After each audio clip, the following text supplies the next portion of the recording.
On the offensive, firing back against a pair of bombshell reports this morning that raise new questions about his relationship with Russia and his one-on-one meetings with Vladimir Putin. Hello, everyone, and welcome to America's News Headquarters. I'm Eric Shawn. And I'm Marcel Neville. The president slamming a New York Times story, which claims his firing of former FBI Director James Comey prompted the Bureau to investigate whether the president was working on behalf of Moscow. This as the president also pushes back against a Washington Post report claiming he went to, quote, extraordinary lengths to hide details of his conversations with Russian President Putin, even keeping senior White House officials in the dark. Meanwhile, that New York Times report sparking divided reaction from lawmakers on Fox News Sunday. It tells me a lot about the people running the FBI, McCabe and that crowd. I don't trust them as far as I throw them. So if this really did happen, Congress needs to know about it. That was a concerning, even alarming report, and it suggests to me that the Mueller investigation needs to continue to its logical conclusion. Ellison Barber has the very latest now from the White House. Hey, Ellison. Hi, Arthel. Yeah, two major reports in about as many days. President Trump and Russia and President Vladimir Putin have met in the past, of course, perhaps most notably when they met in Helsinki, Finland. And according to this new report in the Washington Post, Mr. Trump has gone to extraordinary lengths to conceal details of his conversations with Mr. Putin, and at least once took possession of his interpreter's notes, telling that person not to discuss what occurred with other administration officials. U.S. officials are telling the Post there is no detailed record, even in classified files, of Trump's face-to-face interactions with the Russian leader at 5 locations over the past 2 years. White House Press Secretary Sarah Sanders called the story outrageously inaccurate. In a statement, she said this, quote, the liberal media has wasted 2 years trying to manufacture a fake collusion scandal instead of reporting the fact that unlike President Obama, who let Russia and other foreign adversaries push America around, President Trump has actually been tough on Russia. On Friday, the New York Times reported on another situation involving President Trump and Russia. This one included the FBI. FBI investigators were reportedly so concerned by the president's behavior when he fired then FBI Director James Comey that they opened an investigation with a counterintelligence aspect to determine whether or not the president was working for Russia against American interests, either knowingly or unwittingly. When asked if he's ever worked for Russia, past or present, President Trump told Fox's Judge Jeanine it's insulting. I think it's the most insulting thing I've ever been asked. I think it's the most insulting article I've ever had written. And if you read the article, you'd see that they found absolutely nothing. We reached out to the FBI about that report in the New York Times, and they declined to comment. Ellison Barber, thank you very much. Eric? Well, there's still another report, Arthel, this one coming in the Wall Street Journal, that says National Security Advisor John Bolton explored possible military options for a potential strike against Iran last year. That news comes as Secretary of State Mike Pompeo is in Qatar today. It's his latest stop on his Mideast tour that is meant to quell concerns about the U.S. troop withdrawal from Syria, as well as seek support for from the Gulf states for the potential Arab-style NATO to try and face the threats coming from Tehran. Here is how Tennessee Republican Senator Marsha Blackburn reacted on Sunday Morning Futures with Maria Bartiromo this morning. I think it is appropriate to say that the military is looking at a systematic, stable process of withdrawing troops from Syria, but also of the U.S. maintaining this leadership, moving towards stability in the Middle East. And you will see that continue. And our Rich Hudson is live. He's in the Saudi Arabian capital of Riyadh with more. Hi, Rich. Hi, Eric. And from Qatar now just to Riyadh, Saudi Arabia, the Secretary of State has just landed here. He's in the middle of a trip, 9 countries across 8 days in the Middle East, discussing regional issues like Syria and Iran. The secretary refused to comment on that report in the Wall Street Journal that the National Security Advisor John Bolton had sought from the Pentagon options for striking Iran after Iran-linked militants fired mortars into a diplomatic compound area in Baghdad. The National Security Council says it's the NSC's job to essentially provide options for the president to respond to threats. Also in that statement saying, quote, "We continue to review the status of our personnel following attempted attacks on our embassy in Baghdad and our Basra consulate. and will consider the full range of options to preserve their safety and our interests. Now, earlier in the secretary's trip, he announced on Fox News that the United States would be hosting a Middle East-focused summit, one that would also focus on combating Iran. There'll be countries at this from Asia, from Africa, from all across the world. It won't be confined to the United States and Europe and the Middle East. There'll be a broad coalition of countries present, and we'll work on many issues, including how it is we can get the Islamic Republic of Iran to behave more like a normal nation. The secretary says the U.S. and Poland will host this in Warsaw next month. Now Iran's foreign ministers reacted to that. Javad Zarif tweeting, quote, "Reminder to host participants of anti-Iran conference. Those who attended last U.S. anti-Iran show are either dead, disgraced, or marginalized. And Iran is stronger than ever. Polish government can't wash the shame. While Iran saved Poles in World War II, it now hosts desperate anti-Iran circus." Here in Riyadh, the secretary is expected to meet at some point on this trip with the Crown Prince of Saudi Arabia, Mohammed bin Salman. The secretary says he will raise the murder of Jamal Khashoggi and told us a couple of days ago that this isn't the last we've heard from the United States on that issue. Eric? All right, Rich, thanks so much. Arthel? Eric, thank you. And meanwhile, Israel confirming strikes on hundreds of Iranian and Hezbollah targets in Syria. This coming after the IDF, Israeli Defense Force, says it has discovered a sixth tunnel dug by Hezbollah for cross-border attacks into northern Israel from Lebanon. Israeli Prime Minister Benjamin Netanyahu vowing to keep up the fight against terrorism. Trey Yingst is live in our Jerusalem bureau with the very latest. Trey? Arthel, Israeli Prime Minister Benjamin Netanyahu taking credit for hundreds of strikes on Iranian targets in Syria, including strikes over the weekend on a weapons depot near the Damascus airport. Those comments today from the Prime Minister coming at his weekly cabinet meeting, talking about Israeli actions in Syria, something that is rarely done by the Israeli military or government.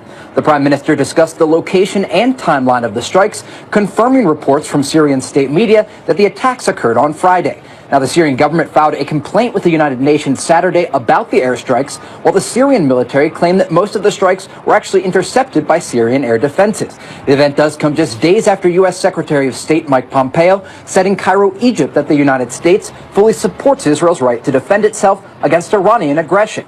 Now, for Israel, the country faces continued threats from Iranian proxies, such as Islamic Jihad in Gaza and Hezbollah in Lebanon. The Israeli military declared today, after finding a sixth Hezbollah attack tunnel from Lebanon into Israel, that they have completed the latest operation against the Iranian-backed group. When asked last month by Fox News whether the Israelis would strike Iran within its own territory, Prime Minister Benjamin Netanyahu did not rule out that possibility. Now, Arthel, this development does come as the United States prepares to pull U.S. troops out of Syria, something that is concerning U.S. allies in the region as this rapid Iranian expansion does continue. Arthel? Trey Yingst, thank you very much. Eric? Arthel, from more in Iran, let's bring in Illinois Republican Congressman Adam Kinzinger. He sits on both the House Foreign Affairs Committee and Energy and Commerce Committees. Congressman, good to see you this morning. You too. Thanks. Is it responsible, or is it alarming, that John Bolton requested military options to potentially strike Iran if need be? It's absolutely the right thing to do. I'm actually disappointed more in whoever in the Pentagon leaked this. A national security advisor has got to be able to have all options at hand. Doesn't mean we were about to strike Iran, but if these mortar attacks would have accelerated, or if there was a need ever to strike Iran in the future for any other action, that's an important thing to know. And the Pentagon has got to be willing, without leaking it, without being aghast, to give the national security advisor those options. I think to not do that from John Bolton's perspective would frankly be irresponsible, because then if the need arose, you have to spend days and days planning this now versus having those at your fingertips. Yeah, these purported plans come from mortars, as you mentioned, that fell into the green zone that were traced back to Iran and an Iranian-backed group. One official called that an act of war. How would you characterize it? Yeah, I think it would be also characterized an act of war. That doesn't mean that the response has to be that we go to war with Iran, but I think having that option on the table and making it clear that if you attack America or our interests, there could easily be some massive reaction to that. We have a great military and we have the ability to do that. The Pentagon has got to be willing to work with the civilian leadership who they are under to do things like this. And so whoever leaked this, I'm very disappointed in. And I think if we even go back to the Obama administration and say, how many times did they draw up plans to strike somewhere they didn't strike, there would probably be people saying, my goodness, I can't believe they did that either. But that's the purpose of a national security advisor, is to put options out there for a president. Could the leak, though, be intentional? I mean, a message to the mullahs in Tehran to try and modify their behavior? Yeah, that's possible, but it seems like to me, and what I've read, the way it was leaked was filled with people saying, I can't believe he requested these options, and I think it's good that he did. So I'm not sure the reason. I just think stuff like this, to the extent we can, keep him quiet. The president has got to have some security options at his fingertips, and a national security advisor is supposed to do that for him. And critics would say if there were to be a strike of some sort, that would just unleash holy hell. I mean, talking about chaos in the Middle East, terror strikes by Tehran and Hezbollah. They have, Europe says they have assassination squads in Europe who have taken out dissidents and opponents of the regime. And it would be just a catastrophe. Yeah, I certainly think there'd be a reaction. I'm not sure if it's quite as big as Iran tries to make it say. And that's probably why we didn't strike them, because we understand that there's a cost to doing it. But if you ever take on the U.S. military, you're going to lose. That's a fact. And so I think having things to say, the cost of what you've done is certainly going to outweigh any benefit, is very important. And meanwhile, one of the Iranian officials is saying they may go up to 20% enriching uranium from the 3% now under the disputed nuclear deal. And the Europeans, France, and the U.S. warning Tehran against testing the ballistic missiles. They say they're going to put up some satellites in the coming weeks, which many think that's really cover for a ballistic missile that could carry a nuclear warhead. What is your message to Tehran? Secretary of State Pompeo says it violates UN Resolution 2231 that basically tells them not to test ballistic missiles. Yeah, I mean, that's important. I think it's clear that there is going to be a reaction if they do this. Look, we're the United States of America. We can stop them from doing this if we want to. Keep in mind, Iran at the beginning said their only reason for any kind of a nuclear program was peaceful power. We know that's not true. And the Iran deal, which we pulled out of, basically had a horizon in which that whole deal would go away anyway. So, look, we don't want to find ourselves in military action against Iran, but I think it's important for Iran to understand that they will not be allowed to develop a nuclear weapon, and we have the ability and capability to stop that from happening. And meanwhile, here at home, the shutdown continues, day number 23 today. I mean, what type of, it's at an impasse. How do you think this will be broken? What do you think could happen to finally try and end it? Well, my theory is something's probably going to have to come out of the Senate. I've been around long enough to know that that's typically where deals are. The Democrats have got to come off their position of no wall. The president has not said something like no dreamers or anything. He's willing to negotiate. The Democrats have to be too. We need to continue to have National Guard on the border. I'm going there in a couple of weeks to do my National Guard duty.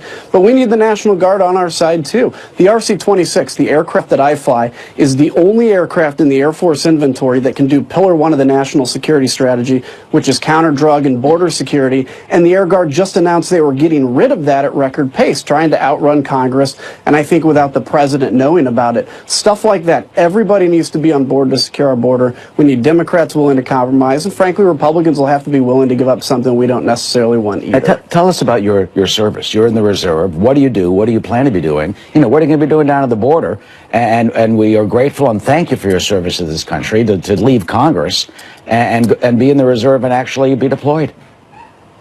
Oh, man, it's an honor to do it, and thanks for the opportunity to fly the aircraft for the military. I fly the RC-26. It's a reconnaissance plane. We do counter-drug. We do border patrol. In fact, my whole unit just left, and I'll be joining them for 2 weeks. They'll be there for 45 days. But the Air Guard just announced that they're getting rid of this aircraft, and they're trying to sell them off immediately because they want to outrun Congress and because they don't want the president and the administration to know about it. It is an amazing asset that at a very cheap rate has secured the border, has gone after drug cartels in the United States and on the border. I'm honored to be able to do it. I just hope that this deployment's not my last in this aircraft and that the Air Guard rethinks their decision. So A, what are you calling on the president and Congress to do about your aircraft that you love so much? Well, Congress very much supports it. There's a letter of 30 people that signed said we want to keep it. That's why the Guard basically announced it, and they're trying to sell it before we can stop it. If the president knew about this, I think he'd do something too. All right, well, maybe he does now. What have you seen on the border, by the way, from the cockpit? I mean, when you're up there, have you seen the cartels? Have you interdicted drugs yourself? What have you done? Yeah, so I've worked anti-cartel operations on the border. Well, we're going to be going to Tucson. Actually, my guys are in Tucson now. I've worked McAllen, Texas. That was where I did most of my work. And I'll tell you what, that is not a secure border. We would watch people, literally one group come across the border Border Patrol would react, they'd go into the water, the other group would come across, and it's like this Benny hill show where everybody's kind of back and forth until one group can make it over. We've got to have a wall in certain areas, and we need more technology on the border to secure it, and then we can fix the big immigration system, which we all need to do. Well, the Democrats supported the Secure Fence Act back in 2006. They were for a fence back then. We'll see what happens on Capitol Hill. Congressman, thank you, and thank you again for your service. And certainly, God bless anytime. Absolutely, happy flying when you're down there. We'll catch up with you when you get down there in a few weeks. Sounds great. Sounds good. All right. Well, the 2020 Democratic hopefuls are lining up. Former Housing and Urban Development Secretary Julian Castro announcing his run for president yesterday in his hometown of San Antonio. Castro joins an increasingly crowded field of candidates for the Democratic presidential nomination. Garrett Tenney sizes up the current contenders. He's live now from Washington. Morning or afternoon, Garrett. Hey, Arthel, Julian Castro doesn't have the same name recognition that a lot of potential Democrats do, but he does have a compelling story that he hopes will resonate with voters. His mother immigrated from Mexico. He was then raised by a single mother in humble circumstances. He went on to graduate from Stanford and then Harvard Law, and then he became the mayor of San Antonio and served as the Secretary of Housing under President Obama. At his campaign launch event Saturday, the 44-year-old said climate change and universal health care will be two of his top priorities. Now, to be the healthiest nation, we need a better health care system in this country. Not a health care system that bends to the will of big pharma or the big insurers, but a health care system that's built for the people who actually need health care. There's a whole host of top-tier Democrats who are also preparing for a run, including Senator Elizabeth Warren. Last weekend, she was in Iowa, and this weekend, she was in another key primary state, New Hampshire, sharing her vision for the future of the country. This is our moment in history. This is our chance to dream big, to fight hard, and to make this an America that works not just for the rich and the powerful, but an America that works for everyone. One of the biggest names out there who hasn't decided if they're running is former Vice President Joe Biden. Last night, President Trump told Judge Jeanine what he thinks about that possibility. Who's the one person that you would really like to run against? Well, I don't want to pick anyone out, but, a lot of people say Biden's doing okay, but, he was always a 1%er. He was a 1% guy. He ran 2 or 3 times. He never got above 1%. And then Obama came along and took him off the trash heap. Then he became a vice president, and now he's probably leading. But he's basically a 1% guy. He's weak. Yeah, the Democratic field looks like it could be a crowded one. More than 24 other Democrats are expected to make up their minds about a run within the next couple of months. Arthel? Time is ticking, and we will find out who will join the race. All right. Thank you very much, Garrett Tenney. You got it. Meanwhile, there's some new details emerging about the suspect behind the shocking ambush-style killing of a young California police officer. As an officer who's been here 20 years, I've never experienced this kind of loss. At the police department, it's personal. It hits home. It really does. As the community is mourning Officer Natalie Corona's tragic loss, investigators are searching her attacker's apartment. They're trying to find answers. What they're saying he did write in a suicide note. Ahead, we're live with the very latest on this. Plus, a major winter storm has turned deadly. The latest details on the aftermath of the system that has dumped piles of snow through the Midwest and the mid-Atlantic states. A powerful and deadly winter storm dumping snow across several Midwestern states before moving into the Mid-Atlantic. We have Fox team coverage. Meteorologist Adam Klotz is in the Fox Extreme Weather Center with the forecast you won't want to miss. But first, Jackie Heinrich has the latest on the cleanup from our New York City newsroom. Hi, Jackie. Hi, Arthel. This storm is already responsible for 7 deaths and winter weather alerts spanning 1,500 miles. And now it's snarling the nation's capital and the mid-Atlantic, impacting 65 million people. The storm moved into Kansas and Nebraska from the Rockies on Friday, then headed east into Missouri, Iowa, Illinois, and Indiana. Slick roads caused crashes in Kansas that killed 3 people, and in Missouri, 4 people were killed. In Indiana, northbound lanes of Interstate 65 were closed for hours after several crashes there. They make the choices to drive the way they do, and because of that, we end up with more than 100 crashes and people getting seriously hurt or killed. Men and women are out there working hard, and they're trying to keep it to where, you know, the ambulances and the safety vehicles and people going to and from can get there safely. Missouri was also hit hard. State Highway Patrol took to Twitter to warn people not to get behind the wheel, showing a jackknife truck.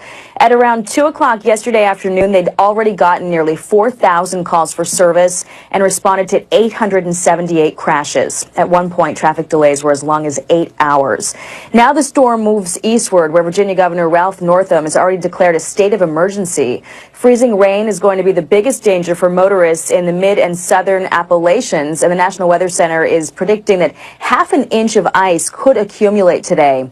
At the White House, about a foot of snow is expected. Heaviest snowfall is expected in the mountains north of Interstate 64. So far in the morning today, Washington, D.C. has already seen 6.3 inches of snow. Baltimore already got 5 inches, with lesser accumulations toward the south, 4 inches there in Richmond, Virginia.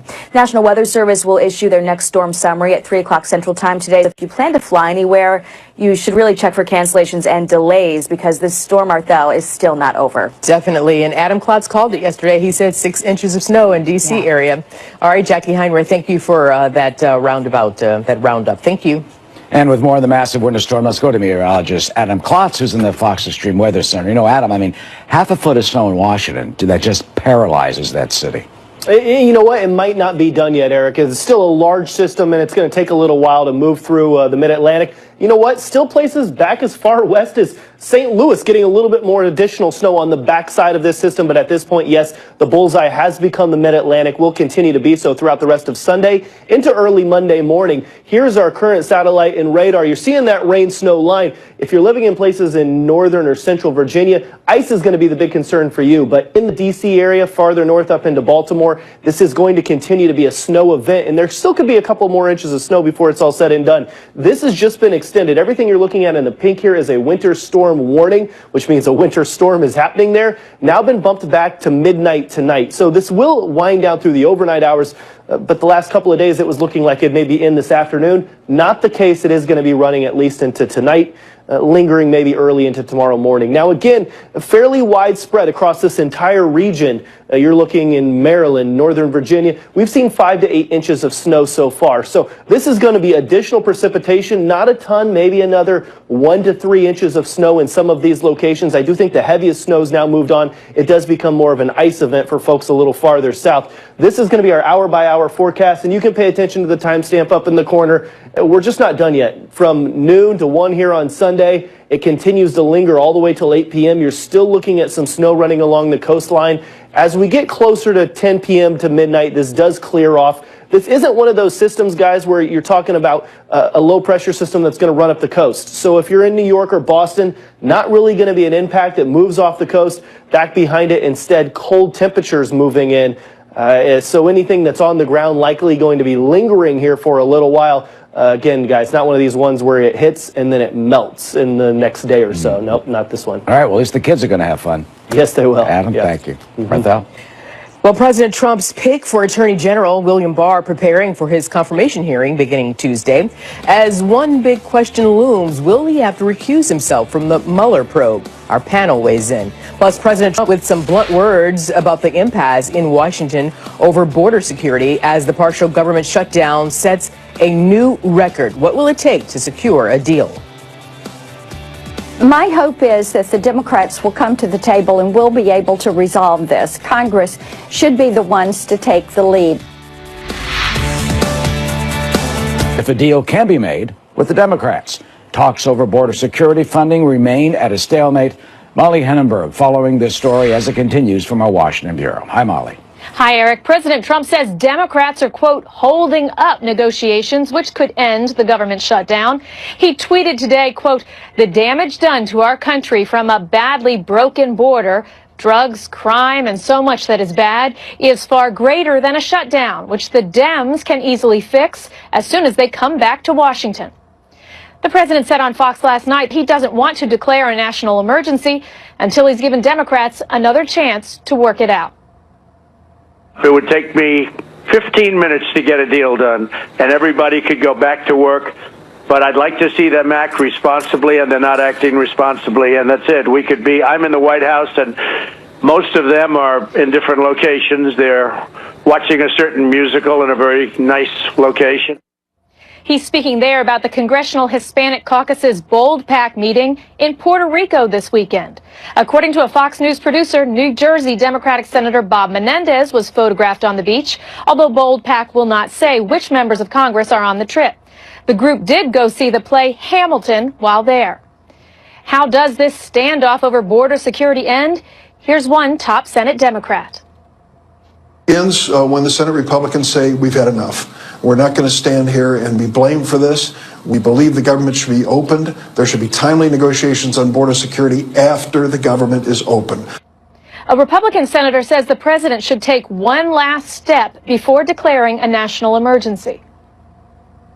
I would urge him to open up the government for a short period of time, like 3 weeks, before he pulls the plug, see if we can get a deal. If we can at the end of 3 weeks, all bets are off. See if he can do it by himself through the emergency powers. Senator Graham said the president told him he wants a deal first before reopening the government. Eric? Molly, and that performance of Hamilton, by the way, by Lin-Manuel Miranda is for charity to help the victims of Hurricane Maria. But, you know, certainly the optics don't look good when politicians are sitting on the beach when 800,000 federal workers aren't getting paid. Thank you. Arthel? Obviously, the Democrats will be very curious, most curious about Bill Barr's policies, I think, on criminal justice. He's known as a very tough law and order kind of person, and obviously with the passage of the new crime bill, perhaps there's a shift in thinking about criminal justice, and obviously there'll be a lot of questions about Bill Barr's view about the Mueller investigation, allowing the investigation to go forward, has been reported already. And that is former Attorney General Alberto Gonzales weighing in ahead of this week's Senate confirmation hearing for President Trump's Attorney General nominee William Barr. For more on what to look for in the hearing, here are Neil Quinter, former chief counsel to Democratic Senator Dianne Feinstein. He worked on both Justices Elena Kagan and Sonia Sotomayor's nominations, and Jamil Jaffer, a director of the National Security Law and Policy at George Mason University and a former clerk to Justice Neil Gorsuch. Good to have both of you gentlemen. And we are going to jump right in. So as you both well know, that William Barr came under scrutiny when he sent an unsolicited 20-page memo to the DOJ last year criticizing the Mueller probe, specifically the investigation into possible obstruction of justice when President Trump fired FBI Director James Comey, which Barr said was the right call, as he wrote in an op-ed piece. Barr also questioned Mueller's pursuit of potential witness tampering by President Trump. So will Barr have to recuse himself from oversight of the Mueller probe in order to get the AG job? Neil, you're up first. No, I don't think we can look for Mr. Barr to recuse himself. Looking at the Justice Department guidelines, there's not really a basis in the regulations for him to recuse himself. I think what really we should look for him to do is to exercise sort of a beneficent oversight over the investigation, similar to what Deputy Attorney General Rod Rosenstein has done. He doesn't have to recuse himself to simply let Mr. Mueller proceed with his investigation. And do you feel comfortable that he will do that and let leave it alone, leave the investigation alone, and not try to influence in any way? I'm not comfortable. There's two very troubling things about the memo that he sent. First is that he sent this 19-page memo unsolicited, which is very unusual. He sent it to the Justice Department and to President Trump's attorneys, where he made a strong case that aspects of the Mueller probe shouldn't proceed. And that seemed basically be an effort to campaign for the job of Attorney General by appealing to President Trump's baser instincts. So that's very troubling. And then on the substance of the memo, in the memo, he argues that the president has unlimited authority to shut down any criminal investigation, including one into him personally. So I think that's a pretty extreme view. It's contrary to what the Supreme Court said regarding the investigation of President Richard Nixon, and he should be questioned very closely about that. Jamil, what do you think?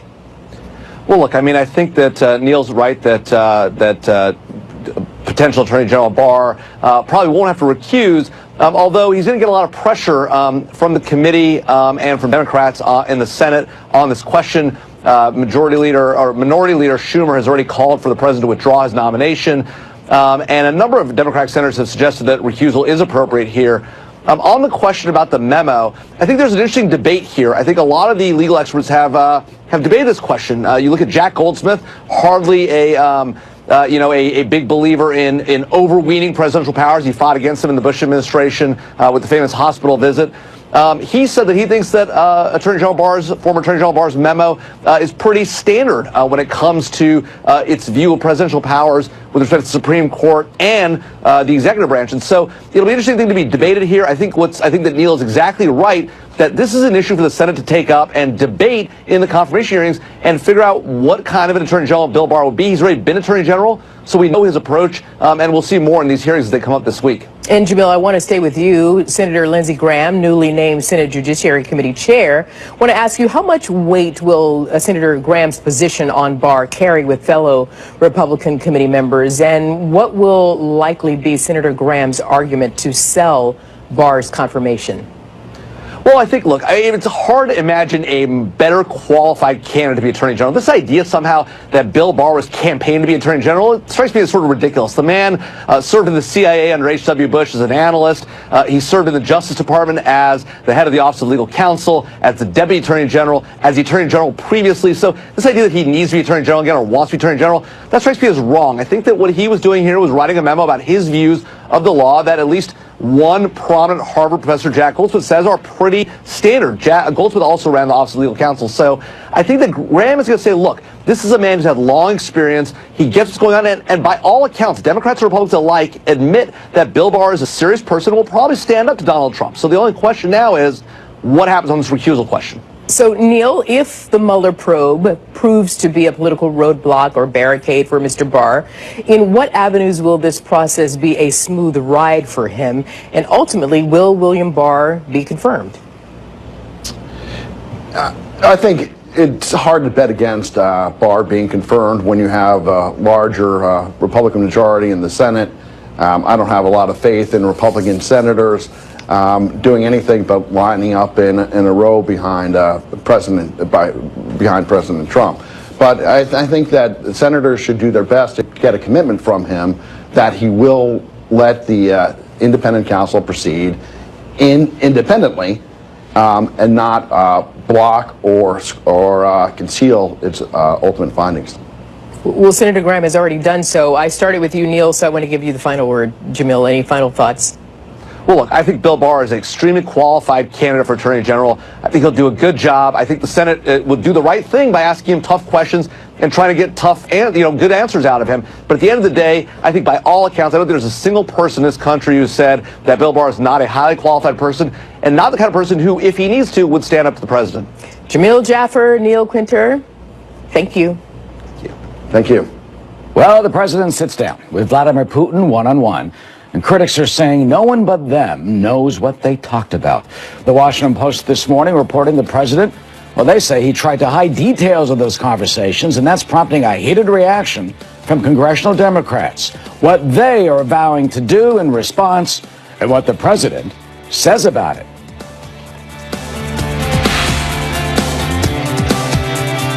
Salonpas. We're the world leader. Of a Washington Post report this morning, claiming the president went to what the paper says were, quote, extraordinary lengths to cover up the details of those talks where he sat with Putin one-on-one with no one else in the room except an interpreter. No aides, no other officials present. The president denying he tried to hide anything when he called into justice with Judge Jeanine last night. I had a conversation like every president does. You sit with the president of various countries. I do it with all countries. We had a great conversation. We were talking about Israel and securing Israel and lots of other things. And it was a great conversation. I'm not keeping anything under wraps. I couldn't care less. So what about this controversy? Daniel Halper joins us, contributing editor for the Washington Free Beacon. You know, Daniel, this has made some people very uneasy. Critics saying no one really knows what they talked about except for what the president says. Is it unprecedented? And what do you think? Well, it seems unusual, and it obviously is worth questioning. I think your view of this, like everything Trump does, is your view of Trump. If you like Trump, you're probably inclined to give him the benefit of the doubt. And if you don't like him, it's another strike against him. I think there's two obvious ways to read this. One is perhaps he's trying to hide something in those meetings with Vladimir Putin. And the other one is that there's been so much criticism about, you know, supposed Russian collusion that he is altering his behavior and therefore trying to, you know, cover up or trying to make less of a paper trail for people to follow. So again, your view of this is likely going to be whether or not you view President Trump favorably, and it's another divisive issue. But it's certainly worth questioning in my mind whether or not, what happened, why is he doing it, and trying to get to the bottom of it and figuring out what exactly went on and why he seems to be acting unusual after his meetings with one head of state and not with other heads of state. Well, you know, I mean, Elliot Engel, Democrat of the Bronx, he intends to form an investigative committee to look at these meetings, you know, precisely to try and get the notes and this sort of thing. That the Post says, in one case, the president even just snatched the notes so that other people wouldn't see them, and the State Department and NSC staff didn't have access to any type of readouts, they claim. Yeah, look, these meetings took place when Republicans controlled both the Senate and the House. And of course, the Republicans don't control the House anymore. Now Democrats do. And President Trump can be at home and he could sneeze and the Democrats will investigate. So I think President Trump, now that the Democrats have taken over the House, needs to operate very differently in Washington because Washington is different. He will be under investigation for pretty much everything he does, and basically everybody in his administration, all the political appointees, will be as well, and they need to operate under that space. And obviously, you know, one hopes that we do get answers to this through the various investigations. It's strange. Elliot Engel, you mentioned, he's creating a subcommittee to look into President Trump. That subcommittee was looking into it was a foreign affairs subcommittee looking into something else entirely, and it shows, I think, how much Trump dominates the Democratic psyche in Washington and how basically they're going to throw everything they can at him to try to bring him down. That's what they want to do, and you know, by all means necessary, that's their goal. Dominate the Democratic psyche. Look, it's happened before. June 1979 in Vienna, President Carter met with Leonid Brezhnev alone, just with the interpreters, for an hour and a half. 1985, Ronald Reagan and Gorbachev, 2 meetings. One was 70 minutes. Later on in the afternoon, they had another one for 90 minutes alone, just the 2 interpreters. So Mr. Reagan met with Gorbachev for almost 5 hours alone with no one else in the room. Was there this similar type of reaction about President Reagan meeting alone without anybody else? No, I mean, not that I understand, not that I recall. But President Trump's operating very differently. Look, I don't think anybody serious doesn't believe that he has the right as the leader of the United States to meet with any of these people. The criticism, I think, is before the election or during the election, what went on, and then now the criticism in this Washington Post story essentially is, well, why did he treat this meeting differently by telling the interpreter not to talk to anybody and not leaving a paper trail with the interpreter's notes? Why is that done differently? Obviously, you know, President Trump should have been aware, one would think, that he's come under all this criticism, and therefore Democrats are going to, if he acts differently than he did with other leaders, they're going to point to that. All right, that's it. We'll be right back. Thank you.